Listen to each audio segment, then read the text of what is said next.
Hello, everyone. It is Thursday. Yes, I keep on having to remind myself what day it is. It is Thursday, and thank you for joining the MSP Initiative. We are still just, getting started, so give us a few minutes to line everything up, and we'll be right back.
All right, ladies and gentlemen, we have our speaker today was just running a few minutes late. He is signing in right now.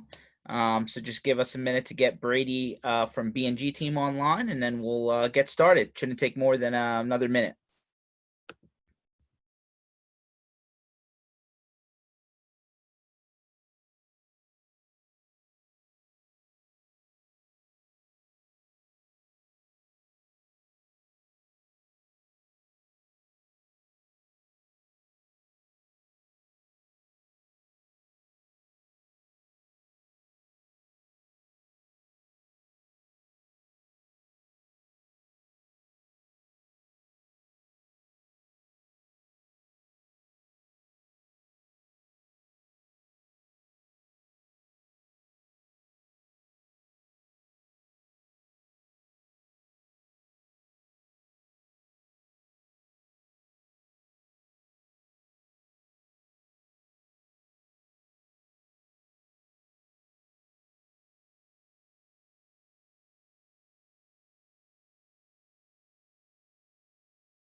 All right, welcome to the party, Brady. All good. Time zones, those tricky things, you know? Yeah, no, totally understand. Well, we're gonna go live, and then we'll get the party started. Yeah, man, I'm going to let you run. You know me. You can direct the conversation any way you want. Sure, absolutely. Let Well, me, thanks everyone for hanging in with us. Welcoming Brady Nash from BNG team. For anyone in the MSP space that knows Connect Booster, that would be part of Brady's umbrella of companies at BNG team. So, just trying to connect the dots so everybody knows who's who and how we're connecting here. So Brady, I usually get started with how have things been in North Dakota since coronavirus, and just trying to give people a little bit of purview into what the experience has been in your part of the world versus everybody else, and just curious to hear how that all shook out for you. yeah, you know, fortunately, I think here in North Dakota, we're probably one of the best places in the whole country, right? I mean, when you only got 700,000 people, what's the joke? We've been, we've been practicing social distancing since, we became a state. So, we're one of the few states that, have never fully shut down. We haven't had a lot of cases, and so we're pretty fortunate as far as that goes. Yeah, business is good. We've actually, back when we started in payment processing, we in 2010 we acquired a point of sale company, and so we were big in the hospitality space, George. Like point of sale, bar, restaurant was huge, and that's actually how we originally got onto ConnectWise. Was we got into this business and didn't know how to run a tech company and had to figure it out, and we had invested into ConnectWise to help us run that business. Hence, that's where our cash flow problems started happening, was 2010, because before in payments everything was recurring revenue. We didn't know better. And so it was interesting for us because everyone through from 2010 on was starting to adopt this how do you get recurring revenue model, and we were kind of born into it. Sure. And so we took that concept of everything should be automated and recurring to the technology point of sale space. And when we saw there's a huge gap and we couldn't find anything, we decided to build it. And that's literally how Connect Booster was born. Then went to IT Nation, went to these events, and everyone had the same problem. And so we're like, well, screw it, let's just build it. And we laughed because we thought the initial check we wrote to start Connect Booster was like $15,000. We're like, oh yeah, we'll just, pay some developers and we'll make this whole thing work. It's funny because, when you're spending, now well more than $1 million a year on just R&D and development, it's pretty ironic to think about. Thankfully I didn't know what I didn't know, or we would have never started. But once you get so far down, you just keep moving forward. And, here we are working with probably 1,800 technology companies, adding about 50 new customers a month right now. And, it's been wild. It's been interesting during COVID because, now hospitality is maybe 10% of our portfolio. Okay. Tech companies are like 70 plus, probably as far as from a relationship standpoint of the services. And everyone now needed to get paid electronically. People weren't even in the office to send checks anymore. Yeah, so that's interesting. So first of all, did you send your people home? Are they back in the office? How did you handle that? Because I know you got a bunch of people at BNG. And then secondarily, obviously, to your point, a lot of people throughout that at least first 2 or 3 months, we're just trying to make sure customers, could pay them. How quickly were people able to actually adopt, electronic ACH or credit card, versus check? Yeah, so a couple parts of that. So first part, people are back, but we give them the option to work home. We got 33,000 square feet. We've got a nice building, but we've let people, we were actually, before they were forced to close, we sent people home. We've maybe had a handful of us still in the office. I've still been coming up here. George, you've met my 5 kids. Oh, yes. Me working from home is not ideal. The fact I still had a building I could go to and practice social distancing was nice. It's 3 minutes from my house. So yeah, the thing is, being a tech company, we were really, kudos to our team, set up to work remotely and didn't miss a beat in most of our businesses. We have a title company. We're doing curbside closings for people's houses and buildings. So they still needed to come in to some degree. But yeah, we didn't miss a beat. Now we still give people the option. There's some people, whether they feel, health risks or any personal reasons at all. I'm like, you don't need to explain. If you're more comfortable working from home, as long as you can get your stuff done, that's the organization we are anyways, George. I mean, we have the, unlimited PTO policy, and there's confusion around, does that mean you just take off whenever you want, as much as you want? No, I was just about to ask. Yeah, not I what can that take means. off today. Hey, Brady, I'm leaving. Take it easy, buddy. Yeah, yeah. So when we came up with that, it was, are we a, time-driven company? And when you check in, check out, are we a performance-driven company? Well, we want to be performance. I don't want to micromanage people. I want to trust people, empower people to get their job done. And so you got to hire the right people. I think that it's a concern of mine as we grow of, making sure you don't have people that abuse and wreck that for everyone else. But salespeople, it's like, hit your numbers. If you have good KPIs, good measurables, and you need to leave at 3:00 because your kid has in a basketball game, I want you to be able to do that. Now, again, customer service, we've got to make sure we always have X amount of people on call because we got to support our customers. And so it's kind of like with great power comes great responsibility, to quote that, the Spider-Man movie. Oh, yes. It's same thing here. It's like, hey, we're going to trust you guys to hit numbers. And maybe you leave on Friday, but maybe that means you got to jump on a call on Saturday, or you got to jump on it Friday night or Monday. It's kind of like the whatever it takes. But when things are down, we trust you to do what you need to live a life and take care of your family. But also, if crap hits the fan, we're there for our customers. I think, as you know, we have a good name and reputation because that's what we do. It's whatever it takes. It's not like, well, it's 5:00, George, let me get back to you Monday. It's like, wait, we're here. What do we got to do? Everyone's I love that mentality, and we've always been on the same page there. So let me ask you this, right? And kind of ask a couple of questions the same way every time. So coming out of 2019, I think everyone has so far, I don't think a single person we've talked to so far has said, well, 2019 was just okay. I think 2019 was pretty good for everyone, including BNG. Yeah. So talk to me about how things may have, adjusted, with coronavirus, right? Because I'm sure something changed. What was that? And what does it look like now coming out of it? What's your perception now? Yeah, so a couple of things. One, I kind of highlighted, we've seen our sales pretty much double, meaning the people reaching out for Connect Booster, then the people that were on the fence and dragging their feet, all of a sudden said, holy smokes, I'm not getting paid. Why did I not automate my cash flow? Now I can't even get my check. Then I have to run to the bank. People don't want to be out. So all of our customers that had this automatically pulled kept getting their cash flow.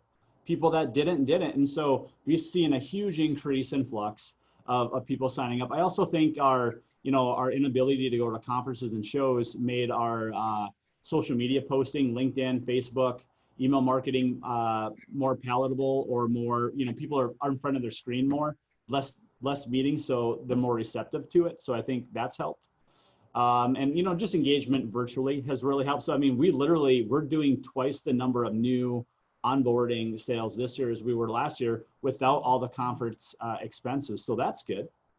The other thing was we were set up to work remotely, but I had concerns.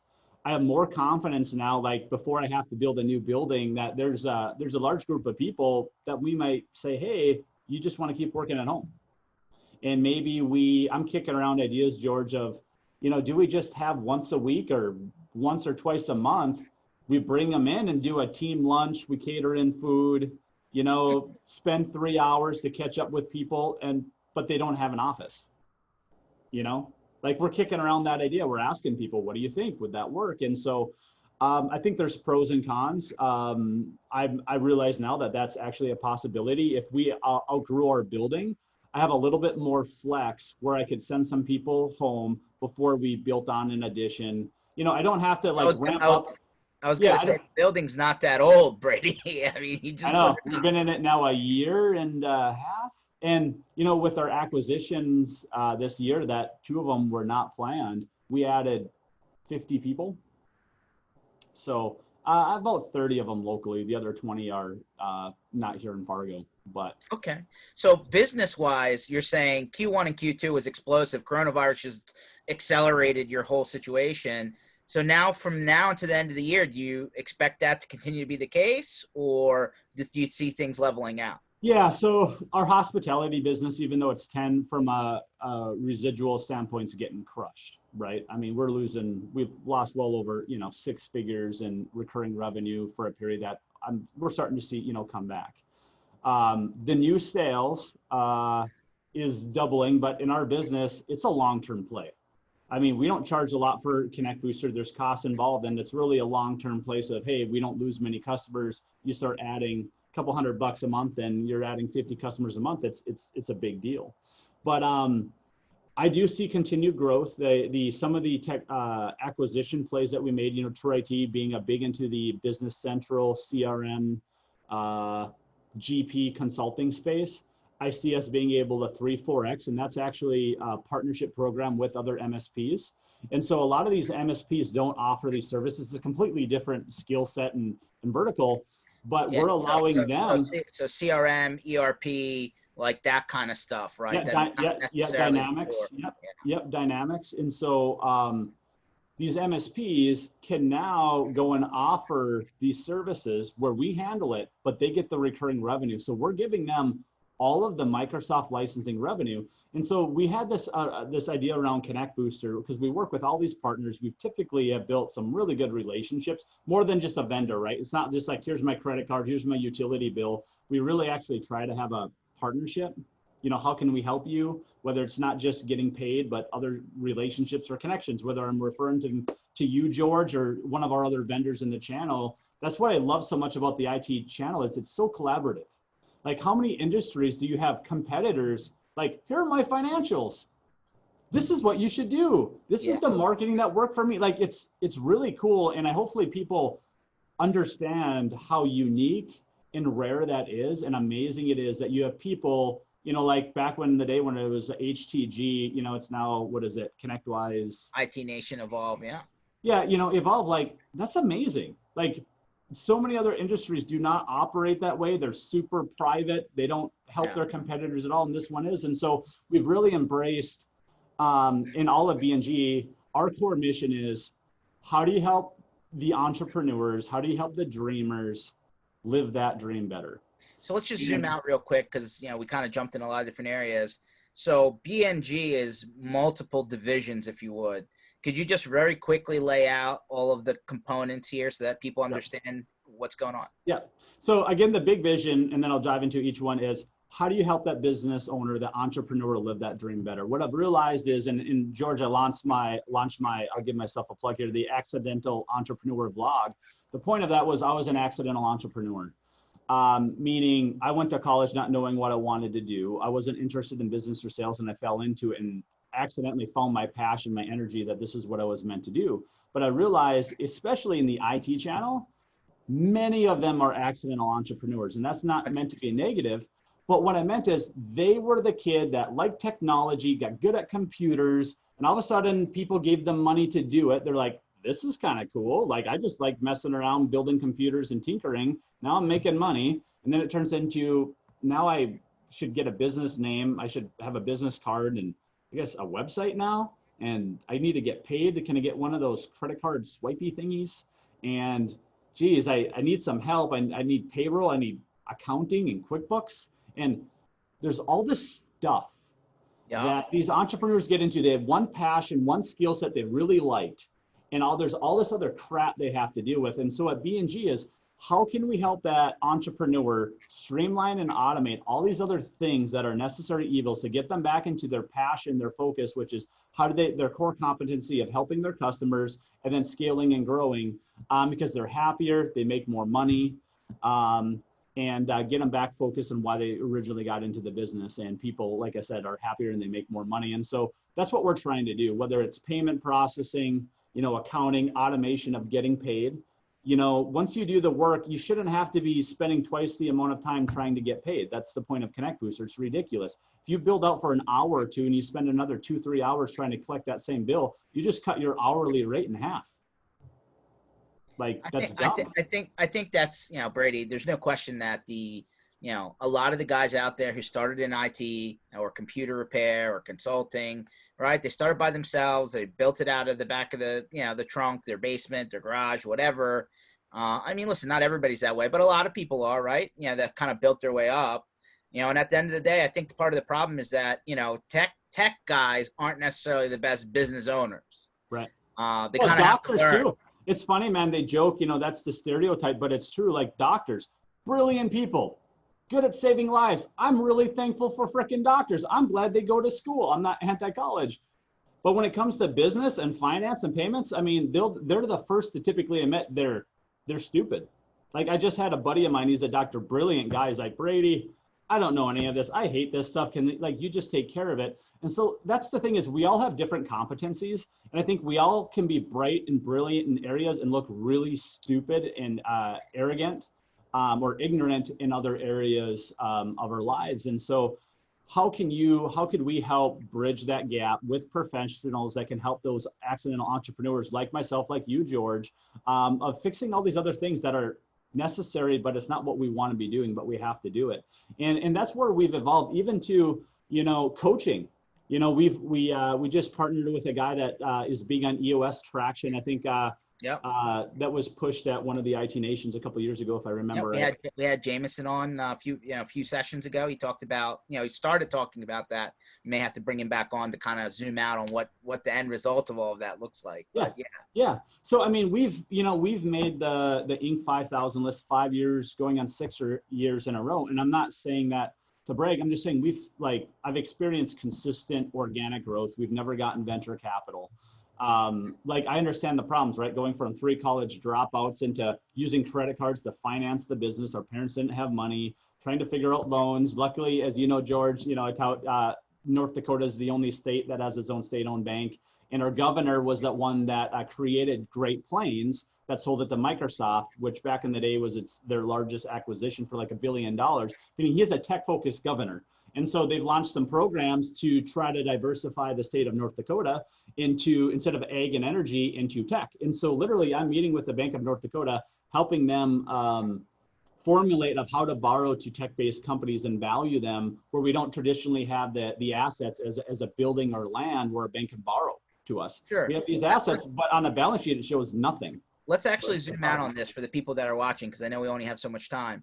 So a lot of people, obviously, when it comes to, tech companies from a traditional banking standpoint, like IT consulting, right? Not software per se, but traditional IT consulting, managed services, computer repair, the banking industry doesn't view them the same way we'd like them to view them, right?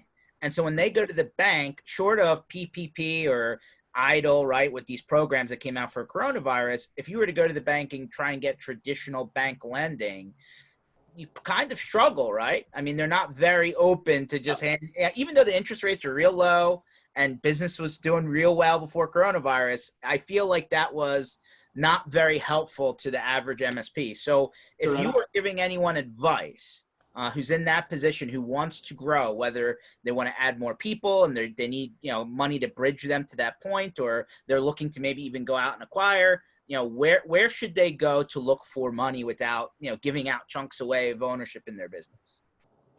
There's a lot of different companies we're looking at, and it's tough for me to say because Connect Booster's a SaaS company, right? Payment processing is a different division and there's different people. If you're talking about the MSP space, I'm not going to say I'm an expert on all of the options from an MSP perspective, and I think that's probably majority of the audience here. For us, it was finding the right bankers. I had to flip the tables and made banks compete for us. But what I was able to do, George, was I was able to go, and what pissed me off was we were getting people trying to buy B&G, this is years ago, for about $50 million. Had 3 different companies coming at us hard. We had a $100,000 line of credit, and the bank said they couldn't do anymore.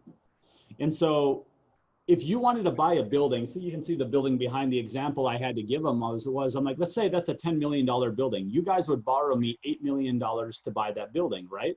Like, yeah. So I'm like, if I went to buy that building and said, hey, I have $8 million. I just need $2 million. What would you say? Oh my gosh, are you kidding me? As much as you can. I'm like, the problem is I'm like, we've got a $50 million business and you're saying I'm tapped out on 100 grand. Like, I'm not saying you got to give me a premier value, but geez, you could give me 20, 30 cents on the dollar and I could borrow 10 million bucks. And so the examples we had to work with the banks, and I hate to say, obviously I'm a sales guy. I'm pretty good at doing what I do, and not everyone's maybe has that same skill set. But I was able to get them to understand and believe in us. And, hence even George, you've been on here, this building, right? This was a crazy dream project. How do you convince a bank to get you money to build a basketball court, a gym, and slides? It wasn't easy, but I was able to get people to show that consistently, this is what we're doing and buying to the vision. And then we've continued to execute it. In fact, exceed what I projected to the bank. A couple of things you need to understand about banking. Yes, The please. biggest mistake that people make is you set yourself up for failure with a bank. There's check boxes that they go through. When you oversell, which they're used to seeing, and you show your projections of if things go really well or what you hope, you set yourself up for failure. Because all they do, and they might give you a little bit of a loan or a line of credit, is when you don't hit that number is you don't know your business and you consistently underperform, so we can't trust you. So what I got in the habit of doing was I have my number I think we should be at, which we're never going to hit because I'm a big goal guy, right? Like I'm just like this. I want to have something to push us. Is I need to taper back into what are we actually doing? Where are we trending? And without us hitting all these money balls that I do have in the works, but I can never know when they're going to hit or how they're going to hit, I don't count those. I just show them this is what we're trending. This is what we need. And so when I go to the bank and we do that, and then I have my goal number, we end up falling somewhere in between. We don't hit my optimistic, my hope, and my push, but we way exceed the conservative number we gave the bank. They're like, holy crap, these guys are, over delivering every single time, and it's rare. And they kept helping us extend. The crazy thing, George, is right now because of COVID, we're exceeding my goal number. Like that's the first time that's ever happened. Again, it took, for us, we're in a unique position with a global pandemic. That's pushing people that need our service, right? Us and Zoom and virtual places. But what we saw is majority of tech companies are doing really well. Not all of them, but the ones that we're seeing teched up. Why? Well, you're supporting the infrastructure of people working remotely. Now, if it continued on, I think eventually it comes and hits everyone, right? But there's a period where we've seen a huge spike in business for these tech companies. As well, again, dumb luck that we were in the right channel, I suppose. No, fair enough. So zooming out again, do you market wise, do you feel like the economy at the end of 2020, for like between the next 6 months, right? Do you feel things are on that V, or are you concerned about some of these smaller businesses never coming back, or where do you feel it ultimately ends up? Take a guess. My personal mind, I feel like we're on the trend. I don't know if there's going to be a big relapse. You hear those rumors. Here's the thing that I want to, anyone that's watching this, you can't worry about the things you can't control. If the entire country shut down and we became a socialist country, and we got into war, you can't control that. I can't control that.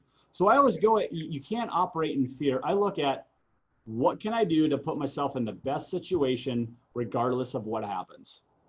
I'm like, what can I impact? And that's why we stay motivated. I'm like, I'm going to keep pushing to trying to help customers. I'm going to try to keep providing as much value as I can. And when we come out of this, whether it's 2 months, 6 months, 1 year, or 2 years, George, I don't freaking control that. All I can do is try to continue to give value, put myself in the best position to be successful, man. Like if the whole thing, the global pandemic, and they continue to have everything shut down, we're all screwed anyways. So it's like, why worry about that? So I just believe that I don't need to know when it's going to come back or how. I just know that it's going to. And if it doesn't, well, we've got bigger problems. And so focus on what you can control, focus on communication with the team, making sure my team mentally was in a good spot. And as you know, some people are good, some people weren't. And how can we support them differently? And how could we help our customers better? So for the people that weren't good, right? Your team members, your employees that just were struggling, how did you help those people? So a couple of things was, I believe in mindset, right? And so they're hearing so many negative things. And one of the things I was telling them is the impact that we have for our customers. So when we get testimonials and people emailing us talking about how we've saved their business or what we meant to their cash flow, hey, you did that, not me. You guys have that impact. So when they're at home, not socializing, seeing all the, the world's falling down on them, trying to give some positive feedback. We also did things like we bought, gift cards for them and then their family while they were at home. So all these local businesses, restaurants and places that were shut down, we went and instead of doing our company lunch, we couldn't do it. We bought food for them.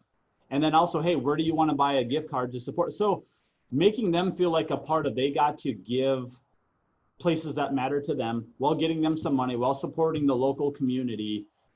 Just little things to try to give them wins, whether we were doing Zoom calls, talking about the impact, just trying to encourage them. Again, some people wanted to get back into the office right away. They miss people. They need that social aspect. Some people needed to stay home. And we really made sure that we made them feel comfortable making that decision for them, that they weren't going to be judged or looked down upon no matter what they did.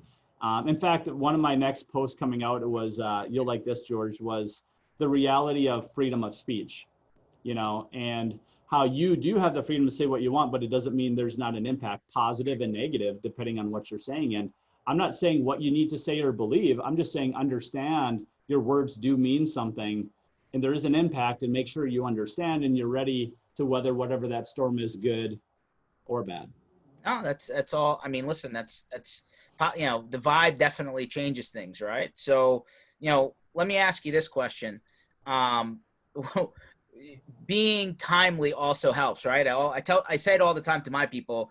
Time matters. Time counts, right? So I think one of your divisions started selling branded face masks. Am I wrong? Yeah. So we, a buddy of mine that's been doing signs and vehicle wraps and promotional items for 20 plus years, we brought him into the design division, and we sold a lot of masks.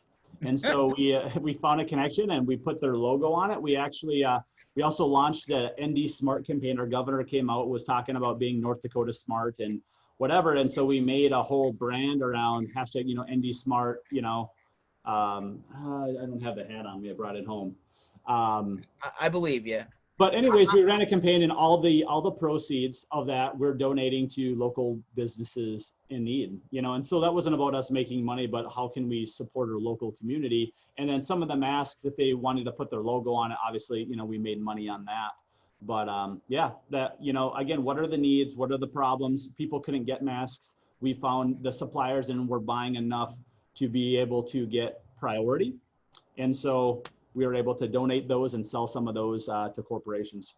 So what would you tell somebody that has a business idea right now? The climate's a little bit shaky. Would you tell them, hey, nothing's better than today? Just get on with it, or should they hold? I subscribe to the grow or die. There's winners and losers, and I believe a lot of it's mindset. No, listen, I want to be empathetic. There are people that did all the right things, put themselves in the right position, and when a pandemic comes and your business is forced to shut down, I get it, man. I get it. But if you can't control that, you got to change your mind into what can you do? You have to. I'm not saying there's not challenges, but you have to focus on what can you do. We had places that started doing catering family meals. They'd never done family style.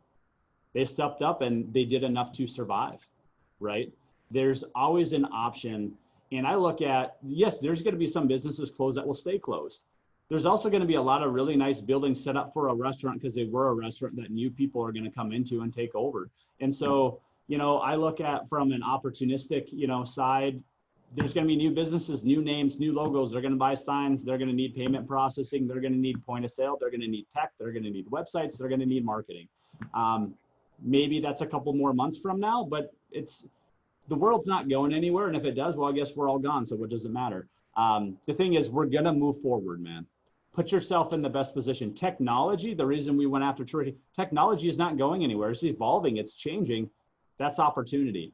Some people will look at stuff and be fearful of, geez, I can't stay on top of it. I can't keep it. Well, you can be the one delivering that technology. So there's your opportunity. And I believe a lot's mindset. Your perspective, everyone has challenges, George. You and I couldn't do what we do if we played the victim card every single time something happened. I look at my entire day is all I do is challenges and problems all day. At my home, I've got 5 little kids. I go home and I'm mediating them fighting with each other. I love my kids. I expect it because they're children. I expect to be in business to face challenges. So why would I get upset about it? I look at my entire career is going to be around how good I am at solving problems. internally and externally for my customers. So I embrace it. So I typically do not get upset at the challenges. I just expect, what's the fire today? You know, how big is it? You know, and when things don't go wrong, I'm kind of like, what's happening that I'm not seeing, you know? No, fair enough. It, So it, it helps you with a mental mindset. If you expect challenges and you look forward to overcoming them, I think it helps you mentally. I think some people love that, right? I mean, some people are wired for, if I'm, I don't want to be bored. Give me something to do, right? Yeah. I'm not sure Yeah. that they're I asking for embrace it every chaos, day, man. but If I don't see the fire, I'm going to start the fires by trying to do something new, and my team yeah, goes crazy. no, for sure. So, how do you keep concentrated during all of this, right? I mean, I know you probably don't sleep a lot. I know my Yeah. team thinks I never sleep, but Yeah. I like there's just so many moving parts, right? You got a lot of people now. You got a lot of people working in a lot of places. You got a lot of different divisions doing different things. Like staying on point's got to be tough. What's your secret, man? Dude, I'll be honest, a lot of it has to do with EOS interaction. And what I mean by that is it's allowed me to have really good leaders, and we have really good communication across multiple divisions, because we've got, so going back to divisions, right? We started off in payments. We added a point of sale technology division, right? Then that developed the need for Connect Booster. And around the same time, we started a design division. Well, it was really because we needed it internally. We're doing website creation, development, marketing videos, and we had customers coming to us that had bad experiences and wanted us to do it. So we have a design division. Since then, I've acquired some other companies to add really good talent to the digital side that we didn't have. So we could have better skills to help our customers grow. Because who would you, like, here's a pitch on design. How many of these other website design or marketing companies have actually built a business outside of selling web services and marketing? And so when you have a company's like, hey, we had to work with no budget, with no capital, and use credit cards to finance, so we got really good at getting ROI. How would you like to work with a company that actually has done it, is doing it, and can take the same stuff that we're doing and apply it to you? It's a pretty strong pitch because it's true. And so, I have leaders in each division. We work on cascading messages. We do the 10-year, the 3-year, the 1 year down to quarterly rocks. And then I do the quick reviews. I've got my 1 hour level 10 meeting. So I see what's going on. There's accountability of who's doing what to make sure we move our rocks or goals, right, that they're getting done. It allows me to identify if there's a fire, I can quickly jump in, address it. I remove any barriers, give them, if they need any additional resources, I'll get them, whether it's capital or an employee or a relationship, or they just need perspective. I overcome it and then I step back. And so a lot of our ability to grow is I've got a handful of people. I spend a lot of money instead of paying myself an extra $500,000, $1 million a year. And this is back when, instead of making 50 grand a month when I was 20, I paid myself $5,000 a month. And I did that to reinvest into the business. So now fast forward 15 years later, we've got this snowball. Really, B&G is like this incubator of really good people and talent that I have that get to work on the business. So I've got 5, 6, 7 people that get to help take my ideas and then execute, whether it's acquisition, integration, or growth. If there's a fire, I've got people that can go and jump, and they have marketing chops, technology chops, whether it's software dev or operational chops, or selling or customer service. So, Rob's right next to me. So it's like, he literally is like a firefighter. I create him like, hey, I need you to do some customer service. You're going to train someone. And so I've got people that help with the traditional growing pains that businesses have, because what happens is you try to grow, but you have no bandwidth because you're running so efficiently and all your resources are tapped. So you're really profitable. The problem is when you try to add new stuff on, you have no bandwidth. So people get stretched and people break. And so what I have is I've got resources that sometimes are doing stuff that don't have to be done. So when things happen, I have the bandwidth to address those problems. So I'm just willing to make less money now, but that's why we've been able to consistently grow, is because we deferred that gratification of payment. And what I've seen happen, why companies stifle growth, is they take everything they can out for themselves, meaning their whole business is their family income. And they have a good year, and they raise their quality of living to buy a nicer home, send their kids to a better school, buy a nicer car. And they can't afford to take the step back to invest and grow in their business, to hire that person. So they get trapped. Like when I've seen now working with businesses for 15 years, And you'd say, Brady, what do you notice in the businesses that are growing or the businesses that stop? And that's what happens. It's the people that I can do it, because we have really smart people that, yeah, you could do accounting. You could build your website. You can go and find a payment processing solution. You can call and collect on your customers. You're fully capable of it. That's not the point. That's not the point at all. Just because you can doesn't mean you should. And they never want to pay for anyone else to take these things off for them to grow. And eventually they get capped. They're running at 120%. And their income is there and they can't afford to take a step back. I mean, it's effing ridiculous. When we look at Connect Booster, right? Our average customer saw a month and a half improvement in cash flow. If someone says, geez, $150, are you freaking kidding me? Your home internet TV bill could be $150 and you can't automate your cash flow? You did something damn wrong. Like, what the hell is the matter with you? If you're a small guy and you can't spend $100, $200 on your cash flow, you should probably get out of business or change your mindset, because it's not going to go well. It's just not. So I mean, it's very interesting, Brady, because this is definitely the logjam that we see a lot in the industry that we're talking about, right? Technology services. And, I think two major things I just took away from the last kind of segment here is that, one, it sounds like the way you're able to continue progressing and building is because you've found a way to acquire smart, intelligent people to rely on. That's number one. And I think that's a challenge that everybody seems to have. So I want to ask a question on that. And then number two, how do you convince people to change their mindset, right? A lot of people just, like you said, either they get stuck and they get stubborn. So I'd like to get your opinion on both of those items. So depending on the size, and again, I know we don't have all day. So perspective, when you're a small person and you're doing everything, and I get there's a time and place you have to hustle. You can't just go buy a building because it's cool. We didn't build this building year one, year two, this 15 years when we finally did it, right? So there's a time and place, and I understand you can't buy every tool, but you need to start finding smart ways to get your core competency back on what is your time worth. For example, in small tech companies, if you're billing $150 an hour, just as an example, should you be doing accounting work? Could you do it? Yes. But if you can pay somebody $15 an hour, $20 an hour to do it, and you can go, instead of doing that work, you pick up 4 or 5 hours. What if you can bill 1 or 2 hours? You're coming out way ahead. It's the same example I give people. I can mow my lawn. I'm fully capable. Some people like mowing it. And I would say, if you like mowing your lawn, some people do it. Awesome.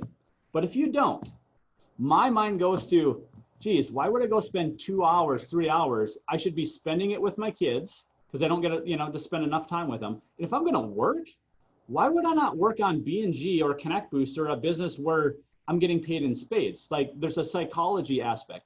I looked at a huge thing for us is impact in people. As much as I want to go and donate time, as much as I want to go on a mission trip and do that stuff because I want to personally experience it and feel it, my business brain goes, Brady, I could go out there and grab a hammer and nails and start boarding up some houses for people, and that'd be awesome. I'm going to do that stuff. It would be a great experience, but that's selfishly for me. If I'm trying to solve the problem and have an impact, there's people that can go out there that have carpentry skills and business skills that I could pay. Why don't I go somewhere I can make $1,000 an hour and go pay 20 people that are better at this than I am to go build houses? So my mind goes to, am I trying to have a personal impact, which is fine, or am I trying to actually solve the problem? Fair. And so I'm always go to the highest value of what can I do? How can I pay other people? How can I scale? What's recurring revenue and what's scalability? And even if I get offered a lot of money to do consulting, and I've consulted with Fortune 500 companies, what stops me is like, then what, Brady? What if you were making $500,000 a year in consulting? If it's not scalable, I get trapped at some point. And so my mind always goes back to, if I do that, how can I take that project revenue and invest it into a place that's going to help me build scalable, passive, recurring revenue for consistent growth? Otherwise, at some point, I'm going to hit a maximum threshold, and then I'm stuck. It happens all the time. So let's pivot real quick to, how do you find the people that you can rely on to build, right? I mean, not everybody has, like, number one, unless you're really good at just walking down the street and, like, understanding what's in somebody's mind, mind reader edition, how do you, what's your secret sauce to finding the right people?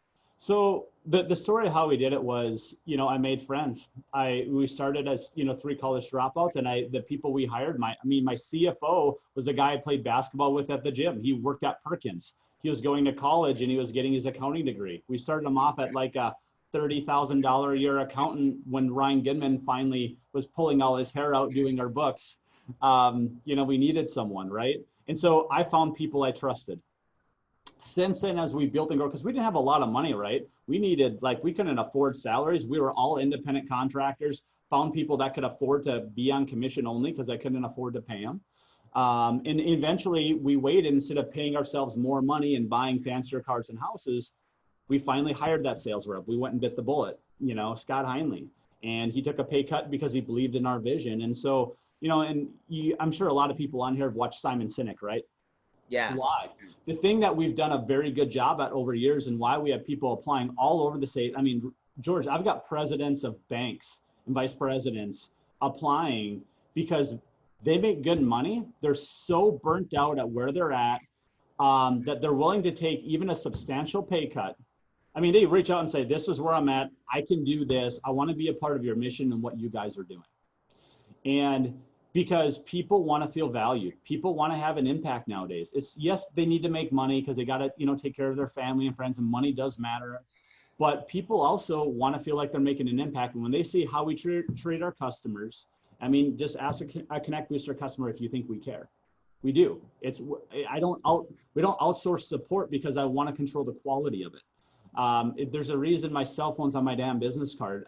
Probably, I feel like 30-40% of our customers are damn Facebook friends of mine and comment on my kids' birthday parties. Like, that's who we are. We try to be authentically honest and really care, but not just say it. We try to back it up with action. And so we've got a lot of people that just want to be a part of what we're doing in the community, how we're trying to help businesses, how we're trying to inspire people. And for me, as much as I want to make more money and I want to build and grow, and I don't ever want to create an image like I'm trying to be like, I don't care. I do. But I want to prove, for me, why we build our business is more important, or how we build our business is more important than how big we build it. And I want to prove that you can make a lot of money, you can deliver a lot of value to your customers, far more than what you charge. You can pay your people well, you can have fun, and you can still be profitable. You don't have to be a martyr. Like, that's my personal challenge. If I didn't believe that, George, I'd sell the whole thing and check out right now, because I could pay myself off interest, and this isn't to brag, more than I pay myself today having no risk. The reason what drives me, and this is what drives the team, is the mission of how we build this business. And that's what people buy into and they're motivated for. It's when the coronavirus and things hit, is what makes people rally. You think people are going to rally? It's like, let's go, and next year you get $1 an hour pay raise. Like, it doesn't work.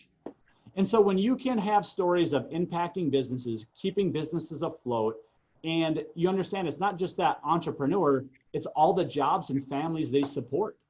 And when we're creating a mission of helping kids, like we just launched, you'll see an announcement, we partnership with a company called Unseen. So every single day now that an employee works at B&G, we're going to donate $1 a day of their employment at B&G to stop human trafficking. We thought, hey, where's something everyone can get behind that's not political? I think most of us would agree that a small child being raped is a really bad thing, right? Agreed. And so we want our customers, we want our employees to know that you, even being around or supporting us every single day, we're fighting in those efforts to help stop that. No, that's very intriguing. So the main takeaway I take out of that is, like, everybody has to believe in the picture, the story, the vision, right? And if they don't, then it's just another job, and that's probably a person that's not going to be super motivated, right? Yeah. And so we try to find the right people that care. Happy and grateful is a value, and it's not that the world's sunshine and rainbows.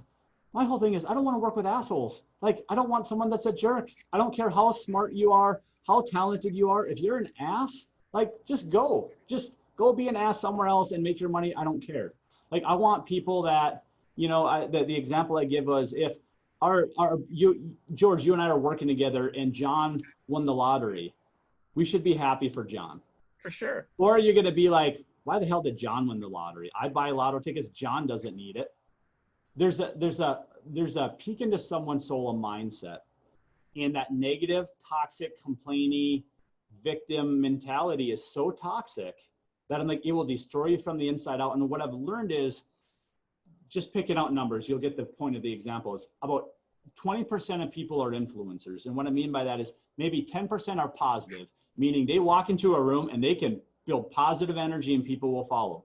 Other 10% are negative. They come in, they'll suck the life out. They're negative. They bring it down. They create anger and animosity. Actually, we see these people on social media. You got people that bring things up. You got people that start fires and create havoc and get people yelling at each other, screaming at each other.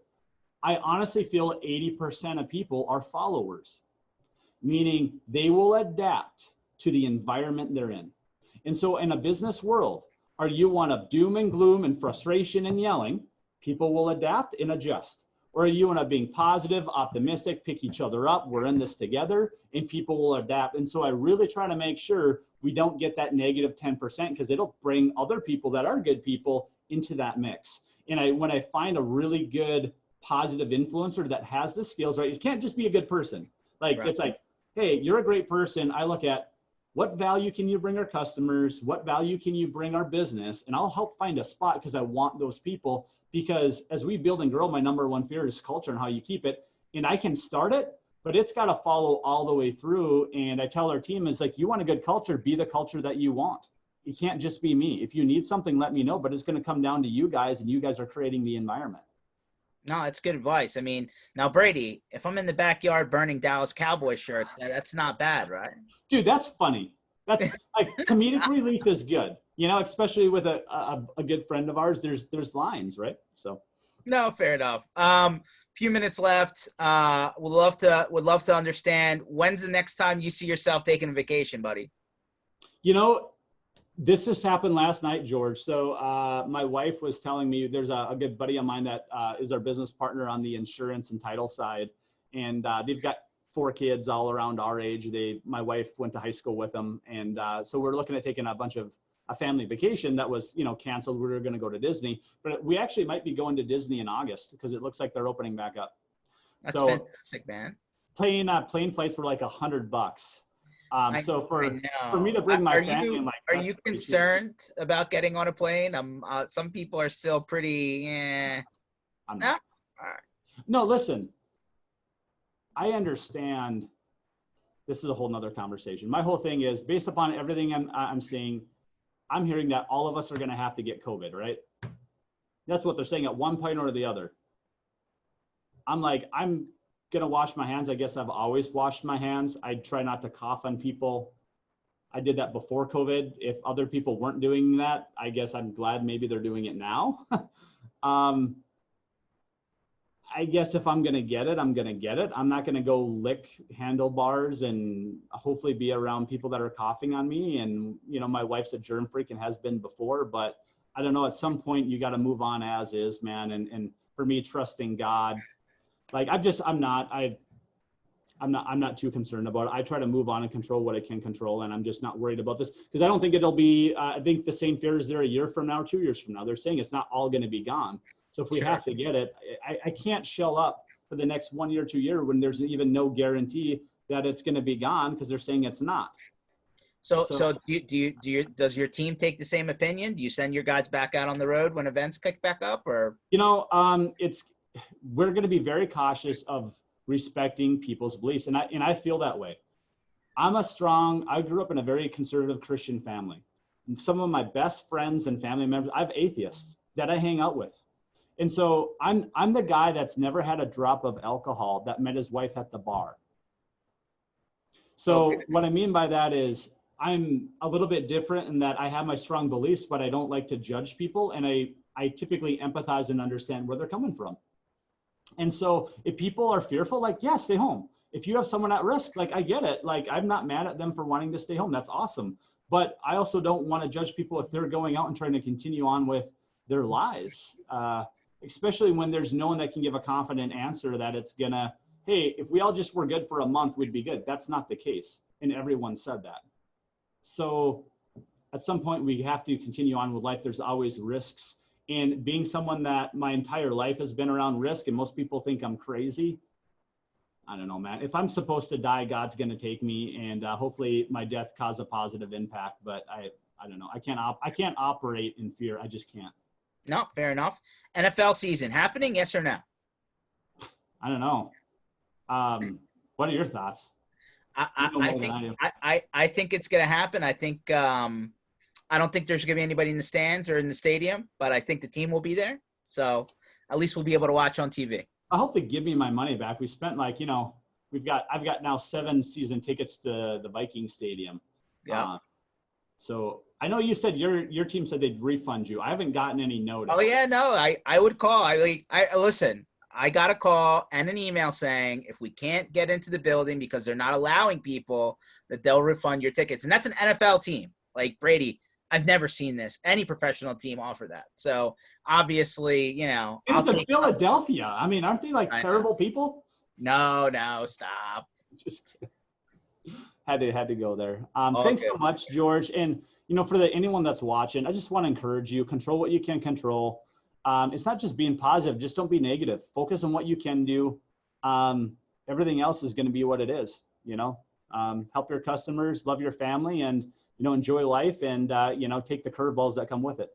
No, fair enough. I appreciate you for jumping on, Brady. Sorry for the time zone shift. For everyone who joined, thanks for watching today. This will be online. As like every video and every session that we record. Again, Tuesdays and Thursdays, 1:00 Eastern time. We hope to see you on Tuesday. Brady, talk soon, buddy. Yep, we'll see you. Take care. Have a good one. Bye.